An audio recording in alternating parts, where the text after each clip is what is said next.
बहू पूरा दिन कौन भूखा रहता है। क्या मधु, इतनी भी क्या जल्दबाजी रहती है तुम्हें। कल मेरी टिफिन में रायता रखना भूल गई। तुम्हें पता है ना, दही या रायते के बगैर मुझसे खाना नहीं खाया जाता। मधु का पति रोहित नाश्ता करते हुए बोला। हाँ पापा, आपकी बात से मैं अग्री करता हूँ। मम्मी एकदम से भुलक्कड़ होती जा रही है। देखो ना, कितने दिन से मैं कह रहा हूँ कि मुझे लंच में इडली या उत्तपा बनाकर दे दे, लेकिन नहीं, वही सब्जी रोटी। सबकी मम्मी इतना अच्छा लंच देती है उन्हें, मम्मी वही बोरिंग सा खाना रोज रोज। मधु का बेटा आयन अपने पापा की हाँ में हाँ मिलाते हुए बोला। मधु रसोई में जल्दी जल्दी हाथ चलाते हुए सबकी बातें सुन रही थी। अभी वो कुछ कहती उससे पहले ही उसकी सास भी अपनी शिकायत लेकर बैठ गई। बहू, सुबह सुबह कहना तो मुझे अच्छा नहीं लग रहा, लेकिन क्या करूं, कहे बगैर मुझसे रहा भी नहीं जाता। देख रही हूँ कुछ दिनों से सब्जी में कभी मिर्ची तेज और कभी नमक, और कल तो तूने रोटियां ही इतनी सख्त बनाकर रख दी थी कि पूछो मत, चबाना ही मुश्किल हो गई। मधु की सास, जो अभी वॉक करके आई थी, अपने मन की भड़ास निकालते हुए बोली। अब मधु के सब्र का बांध टूट गया। मम्मी जी, आप सब सुबह सुबह शिकायतें तो लेकर बैठ गई, लेकिन कभी आपने ये भी देखा है कि मैं एक कप चाय भी ढंग से पी कर नहीं जा पाती ऑफिस।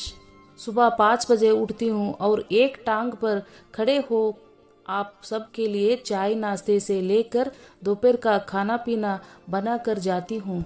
और रोहित, आप ऑफिस कभी 9 तो कभी 10 बजे जाते हो, और उससे पहले आराम से उठकर बेड टी और चाय नाश्ता करते हो, लेकिन कभी ये नहीं कि किचन में मेरा हाथ ही बटा दे।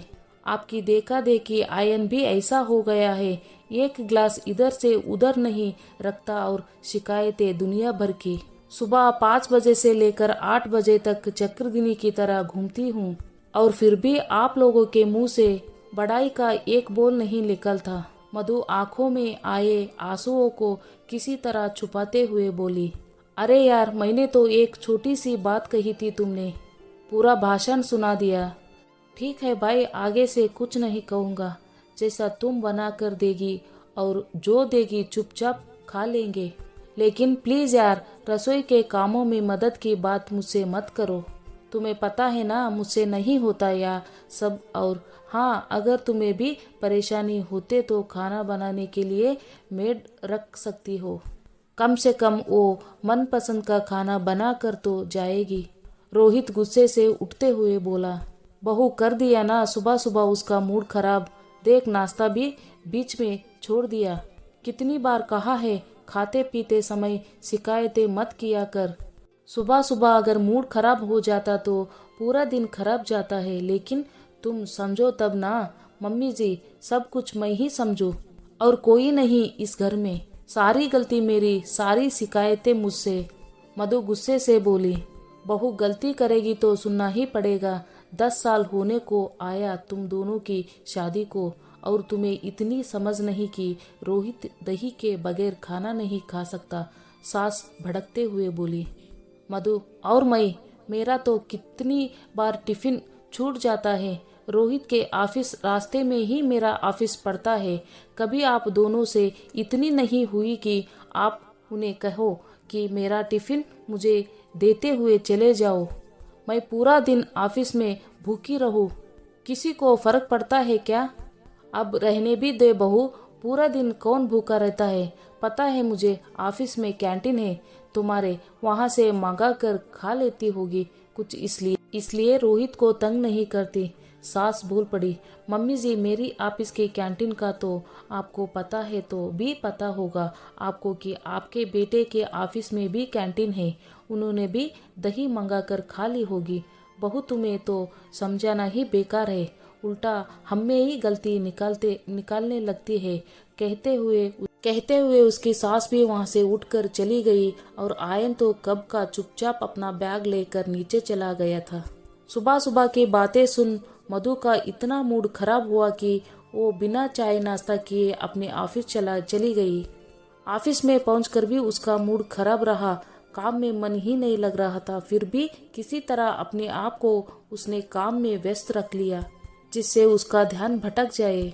1-1.5 घंटे बाद उसे ध्यान आया कि उसके साथ वाली टेबल पर बैठने वाली उसकी कलीगा मिसेस रमाबाई नहीं थी। तभी किसी काम से प्यून वहां आया तो उनसे उसके बारे में पूछा। रमा जी का कोई मैसेज? क्या छुट्टी पर है? नहीं मैडम, हॉस्पिटल गई है चेकअप के लिए, कह रही थी थोड़ी देर में आ जाऊंगी। अभी मधु उससे बात कर ही रही थी कि तभी रमा जी उन्हें सामने से आती हुई दिखाई दी। नमस्ते दी, कैसी हो? तबीयत ठीक है आपकी? मधु ने रमा जी से पूछा। बस तबीयत का तो ऐसा ही है, बीमारियों का शरीर हो गया है, एक सुधरती नहीं दूसरी आ जाती है। रमा जी हंसते हुए बोली। ऐसा भी क्या दी? तभी प्यून ने रमा जी को कुछ अर्जेंट फाइल लाकर दी और उसे जल्द से पूरा करने के लिए कहा। मधु और रमा दोनों अपने अपने काम में लग गई। काम करते हुए कब लंच ब्रेक हो गया दोनों को पता भी नहीं चला। ऑफिस में हलचल देख रमा जी ने मधु से कहा, चलो भाई पेट पूजा कर ले। कहते हुए रमा जी ने अपना टिफिन निकाला। उसकी बात सुन मधु ने भी अपना बैग खोला, लेकिन टिफिन ना देख वो समझ गई आज सुबह की बहस में उसका टिफिन घर पर ही छूट गया। वो देख उसका चेहरा उतर गया कि इतना कहने के बाद भी रोहित उसे टिफिन देने नहीं आया। मधु का उतरा चेहरा देखकर रमा जी सब समझ गई। हो जाता है, अरे मेरे साथ भी शुरू में कई बार हुआ है, जल्दबाजी में टिफिन घर पर ही छूट जाता है। चलो दोनों मिलकर टिफिन शेयर करते हैं। नहीं दी, आप खाओ, मुझे भूख नहीं। क्यों भूख नहीं? आपका व्रत है? नहीं, ऐसी बात नहीं, मैं कैंटीन से कुछ मंगवा लेती हूँ। तू शुरू तो कर, इसे खा पी कर कैंटीन में ही चलते हैं, वहाँ से दोनों कुछ और ले लेंगे, पहले इसे तो निपटा। रमा जी की प्यार भरी बातें देख मधु का मन भर आया और वो चुपचाप उनके साथ खाना खाने लगी। खाना खाकर के दोनों कैंटीन में गई और वहाँ चाय के साथ कुछ हल्का सा स्नैक्स ऑर्डर कर टेबल पर बैठ गई। अब बता मधु, क्या बात है? सुबह से ही तेरा चेहरा उतरा हुआ है। रमा जी ने प्यार से मधु के कंधे पर हाथ रखते हुए कहा। रमा जी का इतना प्यार वो अपनापन देख मधु से रुका नहीं गया और उसने रमा जी को आज हुई सारी बातों के बारे में बता दिया। वैसे भी जब से वो इस ऑफिस में आई थी रमा जी से उनका एक अलग ही संबंध बन गया था। छोटी बहन की तरह प्यार करती थी रमा जी उसे। मधु की बात सुन रमा जी उसे समझाते हुए बोली, तुम्हें क्या लगता है मधु, तेरी सास अपने बेटे को भूखा जाने देगी या खुद भूखा रहेगी? नहीं, ये हर घर की कहानी है, खुद मैं भी इसी दौर से गुजरी हूँ। और जो तुम कहती है ना कि दी, अभी तो आपकी इतनी उम्र नहीं, अपने कितनी बीमारियाँ लगा ली है, तो मधु ये सब मेरी उसी नासमझी का नतीजा है जो अब तू कर रही है। मेरे परिवार में भी कोई मेरा सहयोग करने वाला नहीं था।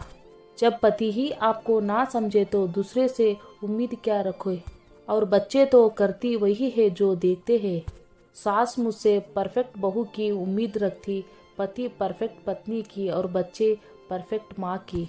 मैं भी शुरू में ये कहूँ, उस समय उम्र का जोश था, सबकी उम्मीदों पर खरा उतारने की कोशिश करती, नहीं चाहती थी किसी को मुझसे कोई शिकायत रहे। सबके मुंह से निकलने से पहले उनकी फरमाइश पूरी करती रही और जब तक फरमाइशें पूरी करती गई तब तक सबके लिए मैं अच्छी बहू, अच्छी पत्नी और अच्छी माँ थी। सबको अच्छा बना के खिलाती, घर को चमक कर रखती और हाँ, ऑफिस में भी अपना बेस्ट देने की कोशिश करती। लेकिन इन सब को खुश रखने की कोशिश में मैंने खुद की अनदेखी करनी शुरू कर दी। खुद का समय से खाना पीना तो मेरा छूट ही गया था।